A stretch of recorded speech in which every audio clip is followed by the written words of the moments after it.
Bonjour tout le monde. Voici trois polygones différents qui ont quelque chose en commun. Est-ce que tu es capable de trouver qu'est-ce qu'ils ont en commun? Je te laisse quelques secondes pour les observer.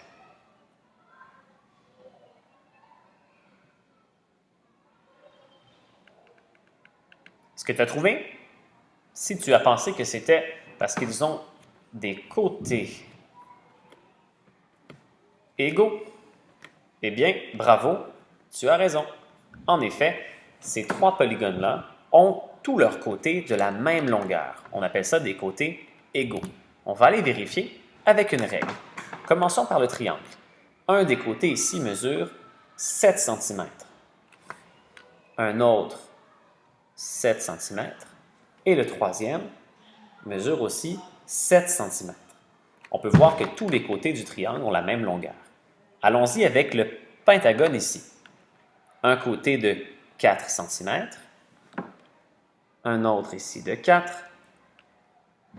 un troisième côté de 4 cm, un quatrième côté de 4 cm et le dernier mesure aussi 4 cm. Tous les côtés du pentagone ont la même longueur. Et finissons avec le carré. Un côté de 5 cm, même chose ici, 5 cm. Ce côté-là mesure 5 cm. Et le dernier, 5 cm. On peut y arriver comme ça. Comme on peut voir, les trois figures ici ont tous des côtés égaux.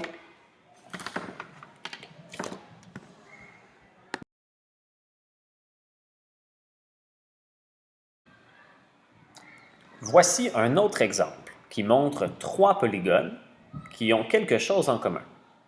Prends quelques secondes pour les observer et essaie de trouver qu'est-ce que ces trois polygones-là ont en commun.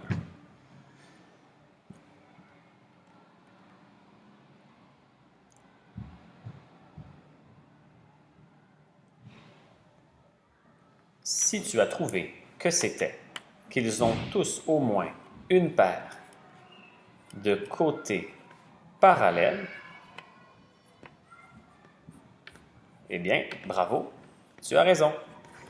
Ces trois polygones-là ont tous au moins une paire de côtés parallèles. Commençons par le losange qui est ici.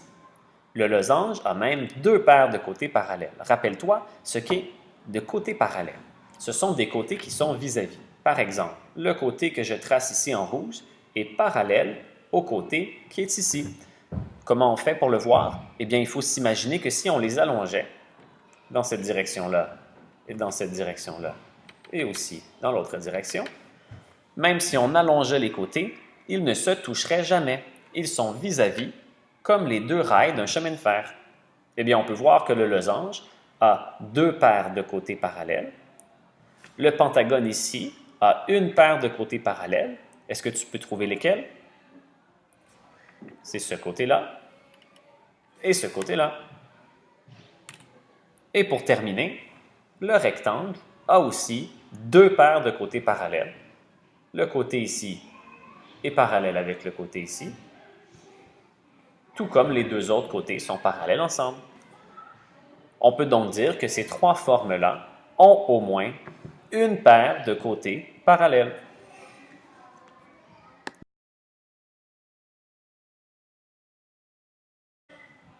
Voici un troisième exemple où nous avons trois polygones qui ont quelque chose en commun. Je te laisse quelques secondes pour les observer. Es-tu capable de trouver qu'est-ce que c'est?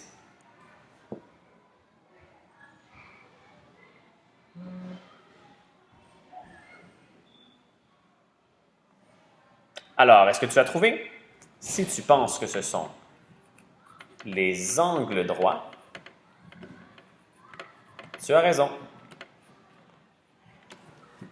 Chacun des polygones ici a au moins un angle droit. Allons vérifier. Une bonne manière de vérifier si un angle est droit, c'est en utilisant le coin de sa règle ou bien tout simplement un bout de papier que tu as bien coupé où on voit bien le coin de la feuille. Allons-y avec la règle. Vérifions ici le carré. Si tu places le coin du carré vis-à-vis le coin de ta règle et que ça rentre parfaitement comme ça, comme tu peux voir ici, nous avons affaire à un angle droit.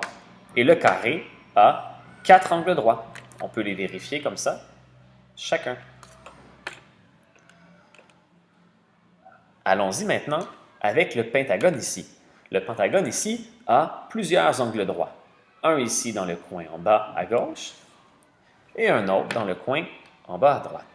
On peut voir que ce coin-là ici, cet angle-là, quand on le place vis-à-vis la règle, il est beaucoup plus grand que la règle. Hein? Alors, ce n'est pas un angle droit. Même chose pour celui-là. Allons voir cette dernière forme ici, qui est un trapèze. Est-ce que le trapèze a des angles droits? Eh bien oui, il y a deux angles droits. Cet angle-là ici et cet angle-là ici.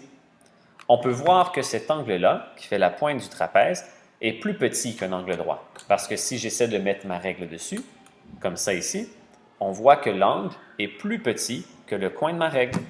Donc voilà comment on vérifie si un polygone a des angles droits.